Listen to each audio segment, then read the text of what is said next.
ये मेरे पास एक पीडीएफ है।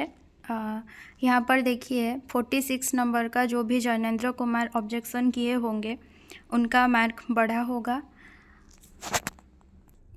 उसके बाद बिहारी वाला क्वेश्चन जो था, यहाँ पर कृष्ण को सही बताया गया था, तो जिन्होंने भी राधा को ऑब्जेक्शन किए होंगे उन लोगों का भी मार्क्स बढ़ा होगा।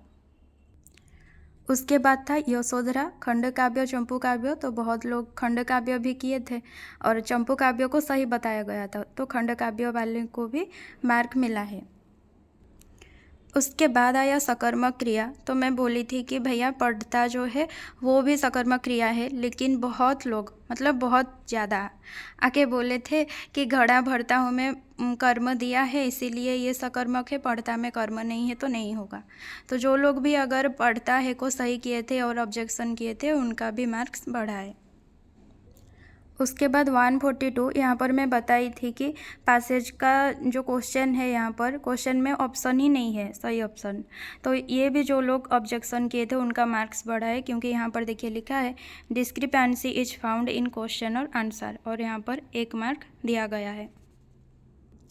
उसके बाद 150, तो यहाँ पर भी मैं बोली थी कि मल्टीपल आंसर होंगे, तो यहाँ पर भी बहेंगे तो रहेंगे नहीं, बस इसी को सही बताया गया था। और अभी जो प्लावन हो जाएंगे अगर किसी ने आंसर किए होंगे तो उसको भी सही बताया गया है और 1 मार्क मिला है। और आंबिक राक्षस वाला जो क्वेश्चन था, मेरे पास वैसा कोई मतलब कांटेक्ट में है नहीं कि जो राक्षस किया था या फिर राक्षस को ऑब्जेक्शन किया था, तो अगर किसी ने किया है और मार्क्स वगैरह अगर मिला है तो कमेंट कीजिए।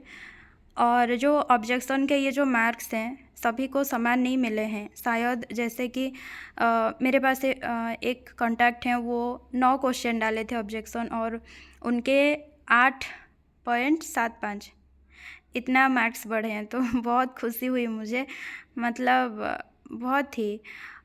तो जिस तरह से ऑब्जेक्शन किए थे, जितने क्वेश्चंस किए थे, वो उस हिसाब से मार्क्स बढ़े हैं, किसी का 5, किसी का 6, किसी का 8, किसी का 9, ऐसे मार्क्स बढ़े हैं। तो ऑल द बेस्ट सभी को।